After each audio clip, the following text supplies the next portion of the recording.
General Dees, I think based on our talk so far, we both agree we're in economic war. Right. It has two fronts, the domestic front and the foreign front.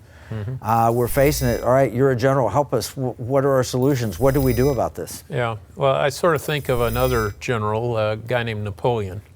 And he wasn't known for his economic greatness, perhaps, but he was a great strategist. And he said the moral is to the physical as 3 is to 1. That applies in all areas. Say that again. The moral is to the physical as 3 is to 1. Wow. So 3 times the importance. Right. So, for instance, in an individual basis, you can teach a soldier how to fire his weapon. That's the skill. But the harder part, the moral aspect of it, is the will. When do you fire your weapon? When don't you fire your weapon? How do you deal with the moral consequences of that? And so now let's ratchet this up to a national economic level, the same thing.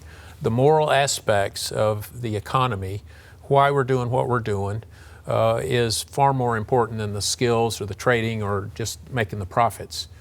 So I think we probably agree that this moral component of economic warfare, economic existence, is probably the most important of them all. Oh, there's no question. And you know, Adam Smith was a moral philosopher. He's this guy. He wrote the Theory of Moral Sentiments prior to writing the book The Wealth of Nations. So it has to have that moral component. Right. Otherwise, we're going to go into crony capitalism, or we're going to ruin the environment in order to make the short-term profit. You know, all those things are bad. Those are the things that are bad about capitalism. Right. And I think they're misapplications. But we talk about moral democratic capitalism. Yeah, well, I like the terms you use. In Resilient Warriors, I looked at life, liberty, and the pursuit of happiness. And then I looked at the prevailing culture in our nation today. With life, we have a culture of death and violence. With liberty, we have a culture of dependency and appeasement. And that appeasement plays out different ways internally, domestically, and then on the international stage.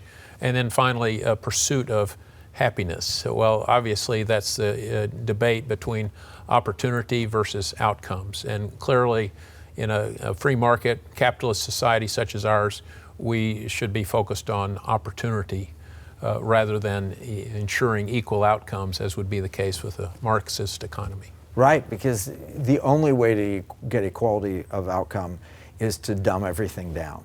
Exactly. To take it to the lowest common denominator. Right. It's a mathematical formula. Right. Speaking of math, you're probably familiar with Fairfax County, Virginia, that is taking away advanced mathematics because of the perception that it disadvantages some.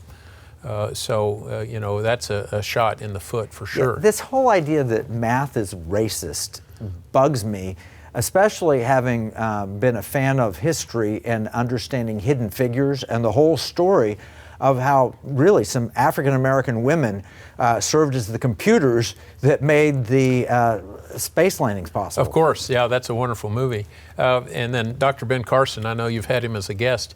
When we would be on the campaign trail, he would go into rock and roll about African American inventors, entrepreneurs, mathematicians, and he would go on for like 10 minutes. He would just one after the other, one after the other. You know, the real McCoy. McCoy was the guy that invented all these things. He was an African American.